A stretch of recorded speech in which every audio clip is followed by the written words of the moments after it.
ऐसा इन्होंने culture start किया नगर निगम ने, जो इससे पहले कभी इस पूरे शहर में कोई गार्बेज यार्ड नहीं हुआ करता था। लेकिन ये जो समझदार लोग आए, इन्होंने बंधुआड़ी गार्बेज यार्ड बनाने की एक पहल की 2010 में।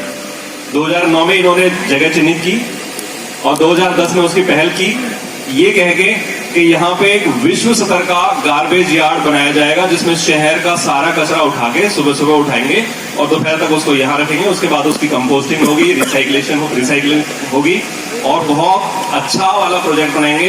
किसी को कोई बदबू नहीं आएगी।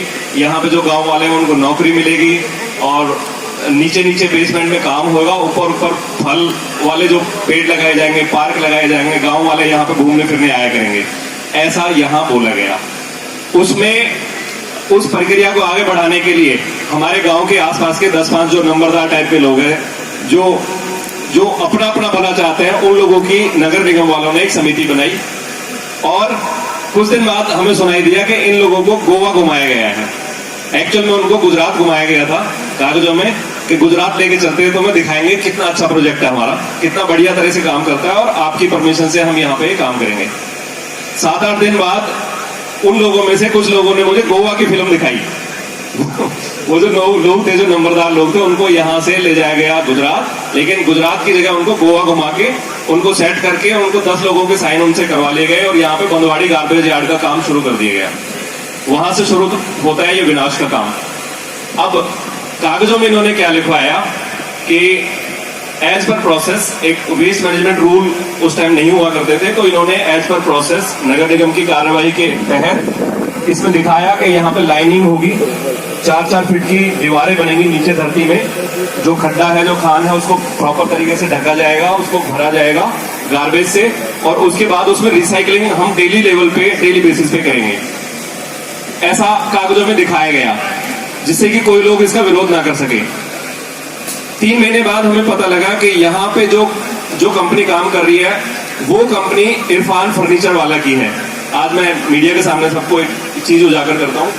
जिस कंपनी को यहाँ पे काम करने के लिए ठेका दिया गया वो इरफान फर्नीचर वाला था, जो मोस्ट वांटेड जो लिस्ट है, दाऊद वाले जो लोग हैं उनका साथी है वो। और उस इरफान फर्नीचर वाला ने अपनी किसी गर्लफ्रेंड के नाम से कंपनी एस्टेब्लिश की है। 3 दिन में, 4 दिन के 5 दिन के अंदर अंदर।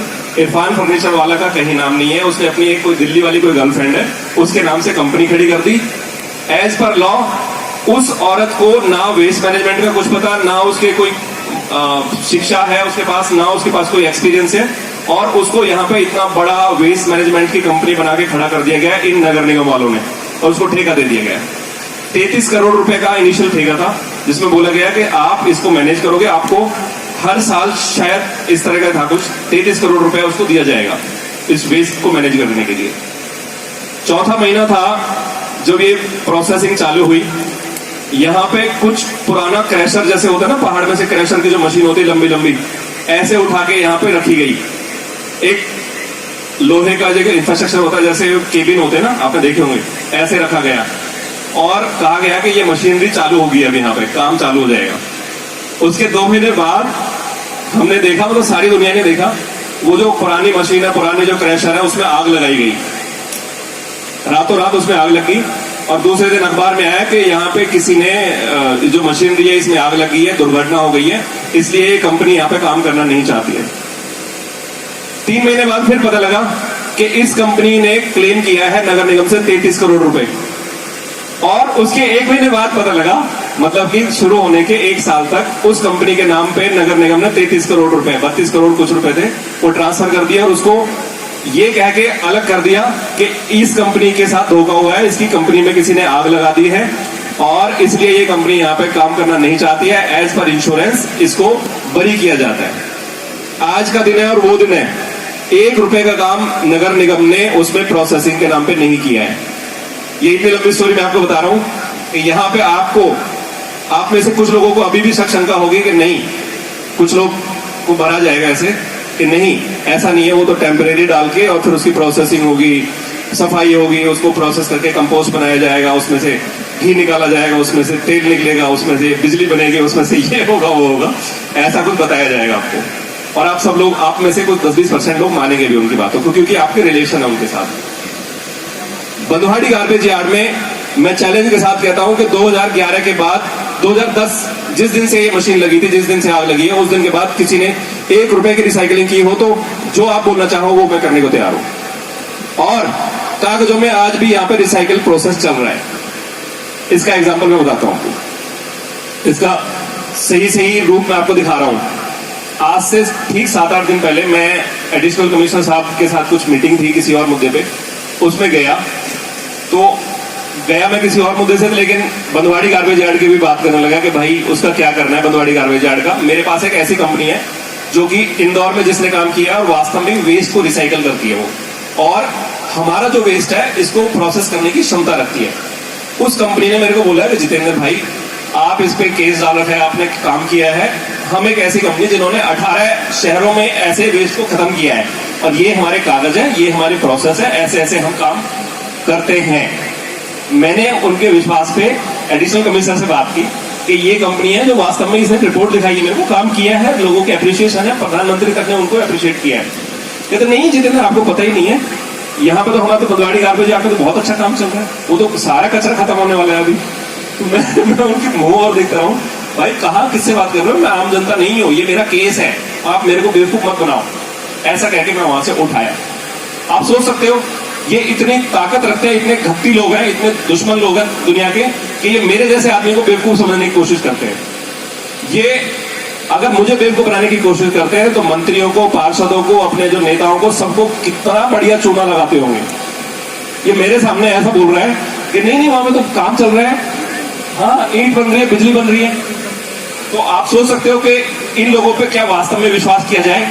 आप लोगों को जो बोला गया है कि यहाँ पे 4 महीने के लिए, 6 महीने के लिए गार्बेज डाला जाएगा, उसके बाद यहाँ पे सफाई हो जाएगी, ऐसा कुछ भी नहीं है। आपको एक दूसरा लॉजिक बताता हूं। मैं पाली गांव से हूं और पिछले 10 साल से इसी पहाड़ के चक्कर में अपने काम छोड़ के इसी में लगा रहता हूं। सेव अरावली करके एक ट्रस्ट है हमारा, उसमें उसके थ्रू हम काम करते हैं। शहर के लाखों लोग हमारे साथ जुड़ आए हैं। अभी हम लोगों ने इस पे बहुत काम किया है। बंधवाड़ी गार्बेज यार्ड पे, बंधवाड़ी गार्बेज यार्ड पे लीचेट जिसको बोलते हैं ना, जैसे यहाँ पे कचरा डल रहा है उसमें से एक पानी छन छन के जो आता है, उस लीचेट को हमने टेस्टिंग कराया। 10-10 किलोमीटर तक वो लीचेट फैला हुआ है आज की डेट में।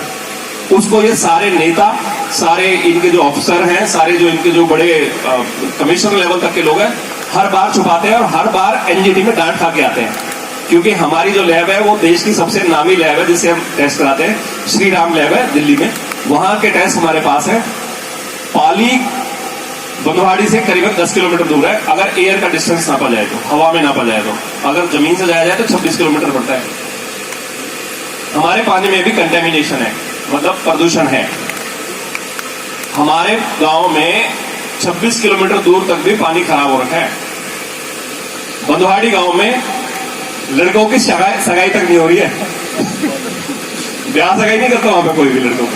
वो लड़के के या तो गुड़गांव में जाके बसते हैं या मांगर वांगर बसते हैं या अपने आपको कहीं दिल्ली में बसा हुआ दिखाते हैं, तब उनका ब्याह होता है। कौन देगा अपनी बेटी को? भाई आपके पास कितना ही पैसा है, आपका जहरीला पानी है, आपको दिन में उठते ही बदबू आती है, दिन रात आप बदबू में रहते हो, मक्खियां बिनकती हैं, आपको क्यों दें हम अपनी बेटी को? और ये सच्चाई है।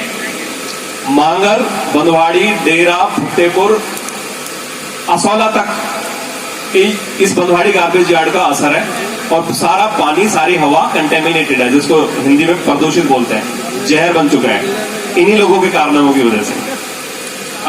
अभी ये क्यों कर रहे हैं यहाँ पे, जो ये गार्बेज यार्ड जो यहाँ शिफ्ट करने की कोशिश कर रहे हैं, इसका शायद आप लोगों को पता हो बैकग्राउंड क्या है।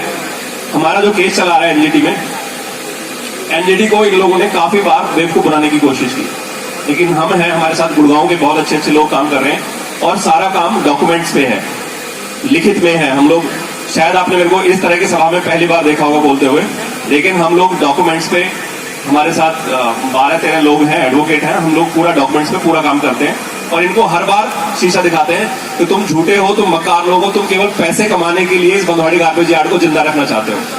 इसके नाम पे, इस बंधवाड़ी गार्बेज यार्ड को मेंटेन करने पे हर महीने 5 से 10 लाख रुपए का नगर निगम पैसा कमाती है। कागजों में दिखाई दे रहा है कि ये सफाई हो रही है, इसको मेंटेन किया जा रहा है, लेकिन सच्चाई बच्चे को बताओगे कि ट्रक जाता है, उसको डाल आता है, एक जेसीबी चल रही है, उसको उलटती रहती है, उसको ये रिसाइकल दिखाते हैं। नगर निगम, एनजीटी तक को भी बेवकूफ बनाने की कोशिश करते हैं लोग। अभी फिलहाल रिसेंटली 3-4 महीने पहले एनजीटी ने ऐसे शहरों के जो ऐसा वेस्ट है इसको लेगेसी वेस्ट की घोषणा कर दी है कि ये आपकी विरासत बन चुके हैं, इसको कैसे खत्म करोगे आप लोग, आप हमें बताएं। और इनको 30-30 दिन तक का टाइम दिया था, बट कोरोना के चक्कर में ये टाइम एक्सटेंड होता जा रहा है, इनको मौका मिल रहा है आगे बढ़ाने का। इस लेगेसी वेस्ट को खत्म करने के लिए इन्होंने बोला है कि हम इसको खत्म करेंगे, इसमें मशीनें लगेंगी और मशीनें हमने चालू भी कर दी हैं। वो मशीनें इन्होंने कागज में दिखाया है कि कोई 50 करोड़ की मशीन है, कोई 10 करोड़ की मशीन है, कोई 20 करोड़ की मशीन है, ऐसे काम कर रही है, जबकि वहां पे ऐसा कुछ भी नहीं है। जिस मशीन को मैं दिखा रहा था 1.5 करोड़ रुपए की मशीन है, वो प्राइवेट कंपनी है, मेरा उससे कोई रिलेशन नहीं। उसने फेसबुक पे देख के मेरे साथ कॉन्टेक्ट किया कि भाई आप इस मशीन को लगवा दो, मैं आपकी सहायता करूंगा। मेरा रिकॉर्ड है कि 18 शहरों में हम काम कर चुके हैं, हम इसको भी साफ कर देंगे, पूरा नहीं करेंगे, 80% कर देंगे, 90% कर देंगे, लेकिन कर देंगे। उसको देखते ही इनको मतलब बिजली सी लगी कि ये तो काम करने वाले लोग हैं, इनको नहीं दिया जाए। इसका सीधा सीधा मतलब है कि ये वास्तव में काम नहीं करना चाहते हैं, ये बनवाड़ी जैसे और भी गार्बेज यार्ड खड़े करके उनसे ये दूध निकालना चाहते हैं। कोई भी ऑफिसर मेरे सामने आके बात करे और मुझे झूठा साबित करे कि क्या ऐसा नहीं है, क्या मैं झूठ बोल रहा हूं या तुम झूठ बोल रहे हो, ये 1 नंबर के चोर हैं, 1 नंबर के निकम्मे हैं, 1 नंबर के ये शातिर लोग हैं। इनके चक्कर में आप जिस दिन फंस गए उस दिन फंस जाओगे। जिस दिन यहाँ पे पहला ट्रक डल गया ना, कोई माई के लाल में इतनी ताकत नहीं होगी उस ट्रक को साफ करके उस ट्रक को हटा के दिखा दे, बिल्कुल नहीं हटने देंगे। मुझे नुकसान होगा आपकी ये सभा में थोड़ा बोलने में, क्योंकि अगर यहां नहीं डालेंगे तो दोबारा पाली में डालेंगे। लेकिन मजबूरी है कि एक जगह अगर बिगड़ चुकी है तो सारे देश को हम नहीं बिगड़ने देंगे।